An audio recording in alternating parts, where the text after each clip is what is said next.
What if one mistake could change everything you thought you knew about kindness? Rose Bennett had served coffee at Sal's Diner for 43 years, and in all that time, she'd never spilled a drop on purpose. But on a humid September evening, her trembling hands betrayed her. The white powder she'd meant to slip into the espresso of the man in the corner booth, the one with cold eyes who'd threatened her grandson, had gone into the wrong cup. She watched in horror as the silver-haired gentleman at table 7 lifted the drink to his lips, and her heart stopped. This wasn't just any customer. This was Vincent Corelli, the man everyone whispered about, the one even the police treated with careful respect.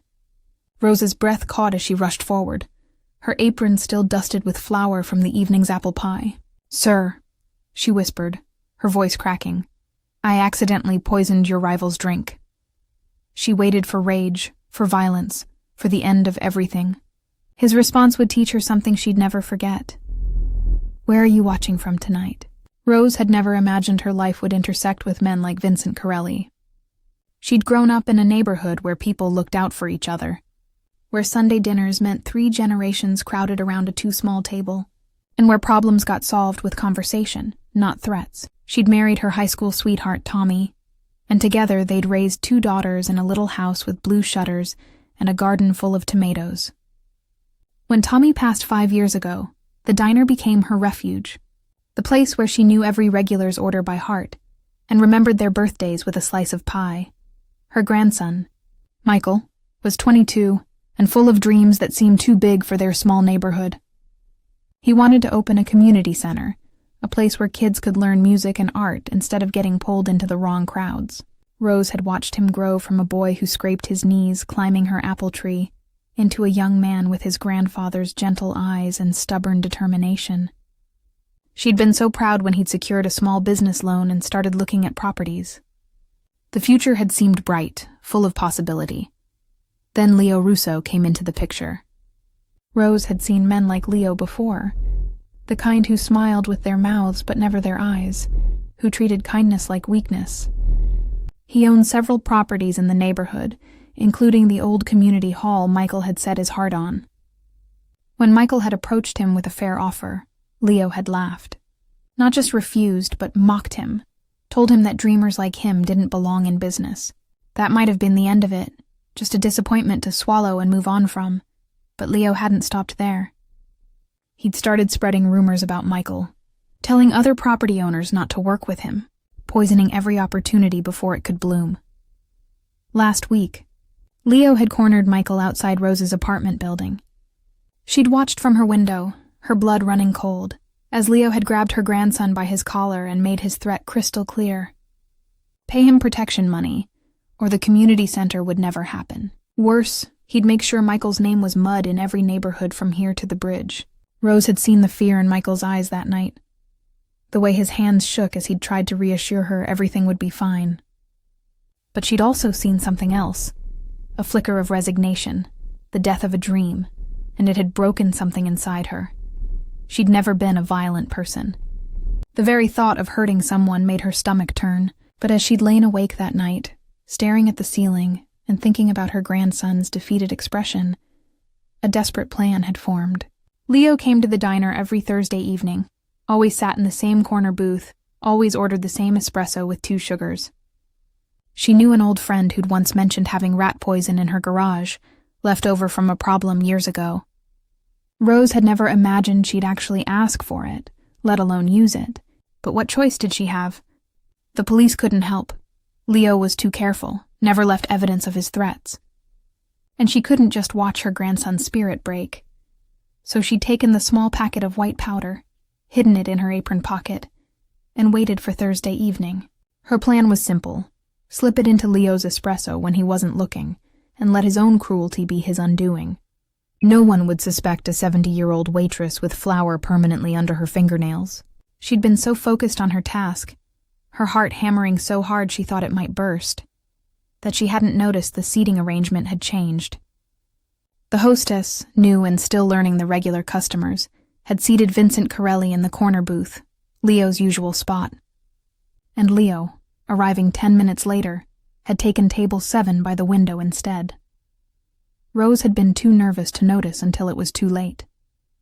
She'd prepared the espresso with shaking hands, added the powder when no one was looking, and delivered it to the corner booth with what she hoped was a steady smile. Only when she'd turned back to check on Leo did she realize her terrible mistake. The man who'd received the poisoned cup wasn't her grandson's tormentor. It was Vincent Corelli, a man whose name carried weight in every conversation, whose presence made even Leo Russo lower his voice and watch his words.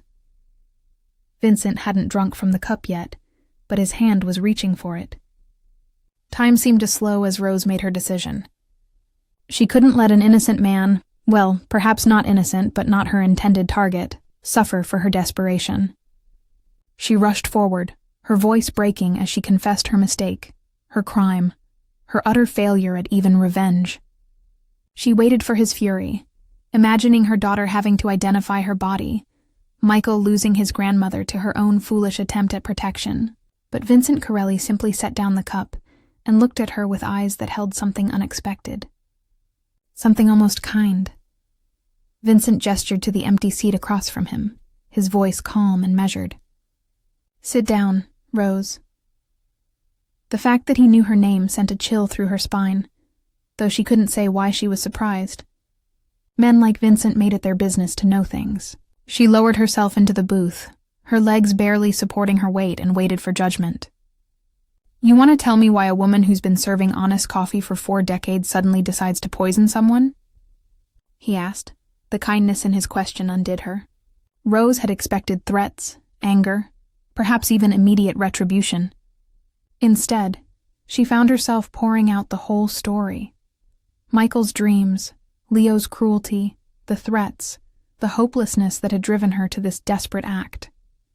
Vincent listened without interrupting, his dark eyes never leaving her face, and when she finished, he was quiet for a long moment.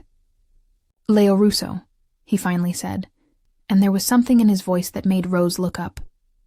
"He's been making problems for a lot of people lately, getting bold, thinking he's untouchable." "I didn't mean to involve you," Rose whispered, her voice hoarse. "I just wanted to protect my grandson. I know it was wrong. I know I'm no better than Leo now, trying to hurt someone." She waited for Vincent to agree, to confirm that she'd become the very thing she despised. Instead, he did something that surprised her even more. He smiled just slightly, an expression that held both sadness and understanding. "You know what I see when I look at you?" Vincent said, pushing the poisoned espresso to the side with careful fingers. "I see my own grandmother. Nonna Maria would have done the same thing if someone threatened me. She was 4'10" and couldn't hurt a fly, but she'd have found a way to protect her family. That's not evil, Rose. That's love that doesn't know what else to do." He reached across the table and gently took her weathered hand in his. "But love without wisdom is dangerous. You could have killed the wrong man today. What would have happened to Michael then? With his grandmother in prison or worse?" Rose felt tears sliding down her cheeks, hot and shameful. She'd been so focused on stopping Leo that she hadn't thought about the consequences, about what her arrest would do to her family. "I don't know what to do," she admitted, and in that moment she wasn't trying to manipulate or gain sympathy. She was simply an old woman who'd run out of answers. Vincent was quiet for another moment. Then he leaned back and seemed to make a decision. "Here's what's going to happen. You're going to go back to the kitchen and make me a fresh espresso, one without any extra ingredients. Then you're going to go home to your grandson and tell him everything is going to be okay. Can you do that?" Rose nodded, not understanding but grateful for the lifeline. "As for Leo Russo," Vincent continued, his voice taking on a different quality, "I'm going to have a conversation with him, a very different kind of conversation than what you had planned." "I can't ask you to—" Rose started, but Vincent held up a hand. "You're not asking. I'm telling you how this is going to work. Leo has been operating in my neighborhood, threatening good people, disrupting honest businesses. That's bad for everyone. Sometimes the best way to deal with poison is to remove it from the water supply entirely." He stood up, straightening his jacket with practiced ease. "Your grandson's community center? The property on Maple Street, right? Consider the deed transferred. Leo won't be in a position to object." Rose stared at him, unable to process what she was hearing. This was the man everyone feared, the one whispered about in cautious tones, And he was helping her? Why? She managed to ask. Why would you do this for me? Vincent's expression softened, and for a moment, Rose saw past the reputation to the man underneath. Because my Nonna Maria taught me something important. She said that real power isn't about making people afraid. It's about knowing when to use force and when to use mercy. You made a mistake tonight, Rose, but you made it for the right reasons. And you had the courage to own up to it before someone got hurt. That's worth something in my book. He started to walk away, then paused and turned back. One more thing. Don't ever try something like this again. Next time you have a problem, you come to me first. Understand? It wasn't a threat, but it wasn't entirely a request either. Rose nodded, her throat too tight to speak. As Vincent walked toward the door, she noticed Leo Russo in his window seat, his face pale as he watched the crime boss approach his table. Whatever conversation was about to happen, Rose knew it would change everything. She stood on shaking legs and returned to the kitchen, dumping the poisoned espresso down the sink and preparing a fresh one with hands that had finally stopped trembling. When she delivered it to Vincent's now empty table, she found a crisp $100 bill underneath the saucer, payment for a cup of coffee that cost $2. Tucked beneath it was a business card with a phone number, nothing else. Rose understood the message. Help, when she needed it, was now just a phone call away. If this moment touched your heart, please give the video a thumbs up. As she watched through the window, she saw Leo's face transform from pale to ashen as Vincent spoke quietly across the table. Whatever was being said, it was clear that Leo Russo's reign of casual cruelty had come to an abrupt end. The next morning, Rose woke up convinced the previous night had been a fever dream. Surely she hadn't nearly killed a man. Surely Vincent Corelli hadn't shown her mercy and promised to help her grandson. But when she checked her apron pocket and found the business card still there, the reality settled over her like a heavy blanket. She'd crossed a line she never thought she'd cross. And only the grace of a man she'd been taught to fear had saved her from consequences she couldn't bear to imagine. Michael called her before breakfast, his voice bright with confusion and excitement. Grandma, the strangest thing happened. That property on Maple Street? The owner contacted me this morning and said he's willing to sell at half the price we discussed. He seemed almost eager to get rid of it. Rose listened to her grandson's joy and felt her heart twist. She wanted to tell him the truth, to explain that his dream was being built on the foundation of her near crime, but the words stuck in her throat. How could she burden him with what she'd almost done? That's wonderful, sweetheart, she managed, her voice catching. Your grandfather would be so proud.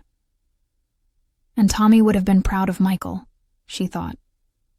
But what would he think of her? Her husband had been a man of principle, someone who believed in doing things the right way even when it was harder. She could almost hear his gentle voice asking her what she'd been thinking, why she hadn't trusted that goodness could win without resorting to darkness.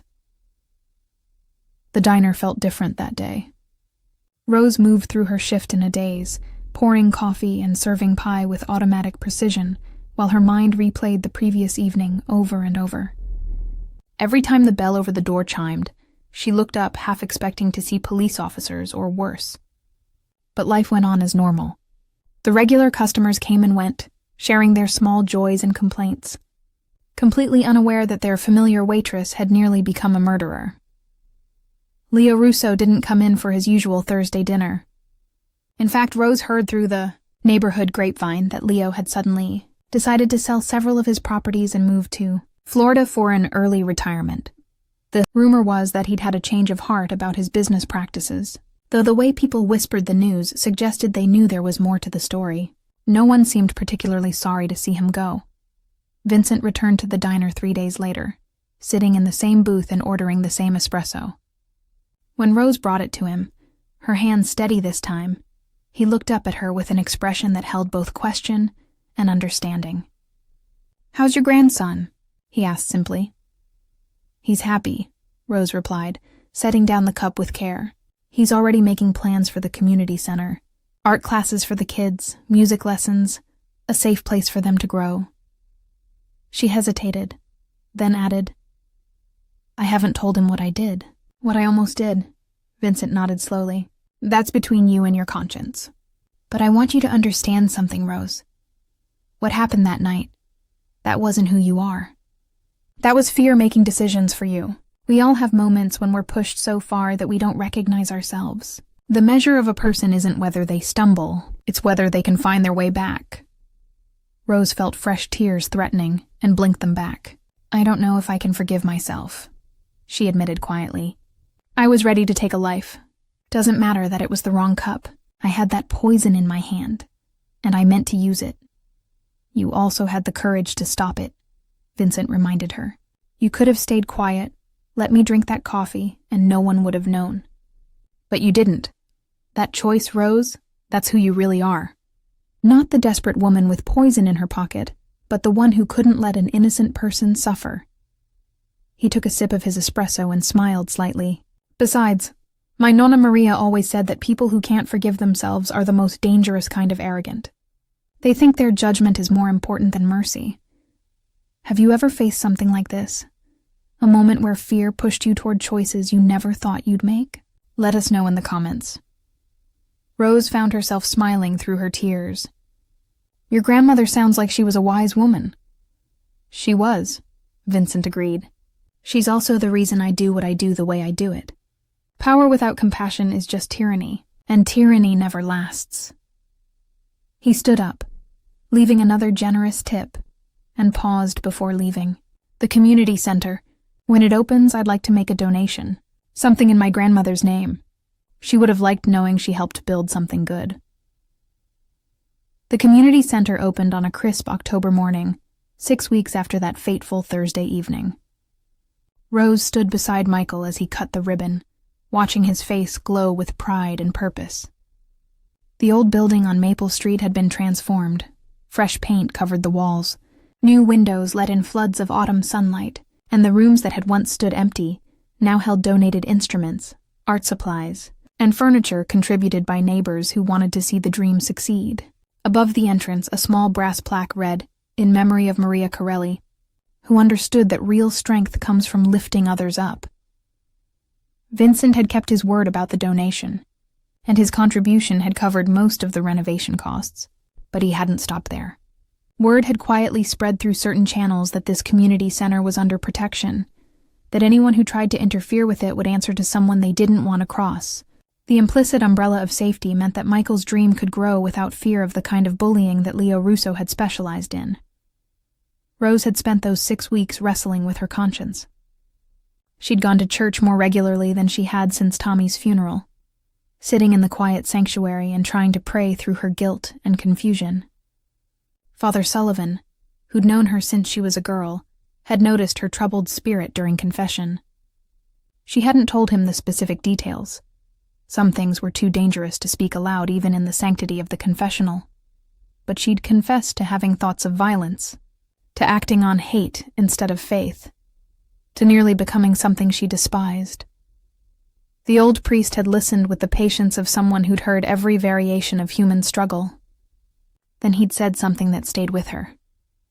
Grace isn't earned, Rose, it's given. The question is whether we can accept it, learn from it, and let it change us. You were pulled toward darkness, but you found your way back to light. That's not weakness. That's redemption. Now, watching her grandson welcome the first group of children into the center, Rose felt something shift inside her. Michael was showing a little girl of about 8 where the piano was, and the child's face lit up with wonder as she pressed the keys. That moment, that pure, simple joy, was possible because Rose had made a different choice than the one she'd planned.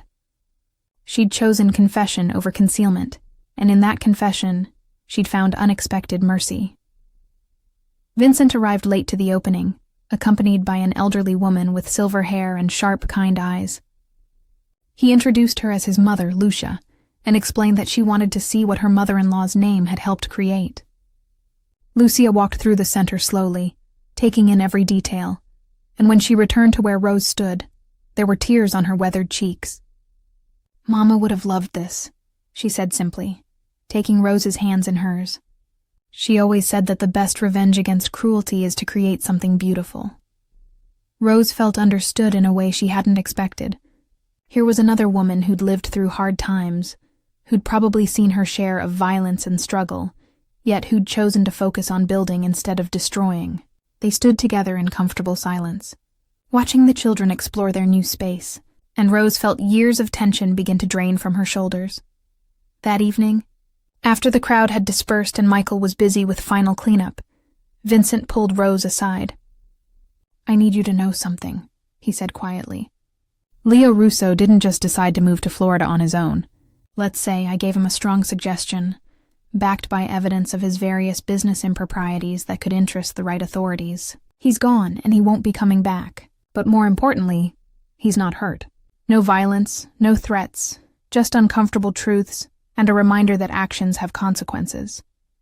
Rose absorbed this information, recognizing it for the gift it was. Vincent was telling her that her near crime hadn't set off a cascade of violence. The poison had stayed in the cup, and justice had been served through pressure and exposure rather than retribution. "Thank you," she whispered. "Not just for helping Michael, but for showing me there was another way." "We always have choices," Vincent replied. "Even when we can't see them in the moment. You taught me something too, Rose. You reminded me why my grandmother's lessons matter. It's easy to rule by fear. It takes wisdom to rule by respect and fairness. If you've been enjoying this story, subscribe to our channel for more heartwarming tales like this one." As Rose walked home that evening, past the familiar storefronts and apartments of her neighborhood, she felt different. Lighter somehow, as if a burden she'd been carrying had finally been set down. She'd come so close to destroying everything good in her life, but grace had intervened. Not the grace of a perfect decision or moral superiority, but the messy, complicated grace of second chances and unexpected mercy from unlikely sources. Tomorrow she would return to the diner, pour coffee for her regulars, and continue the quiet work of living a good life. But tonight, she would sit in her small apartment with the blue shutters and let herself feel grateful. 3 months passed in the gentle rhythm of changing seasons.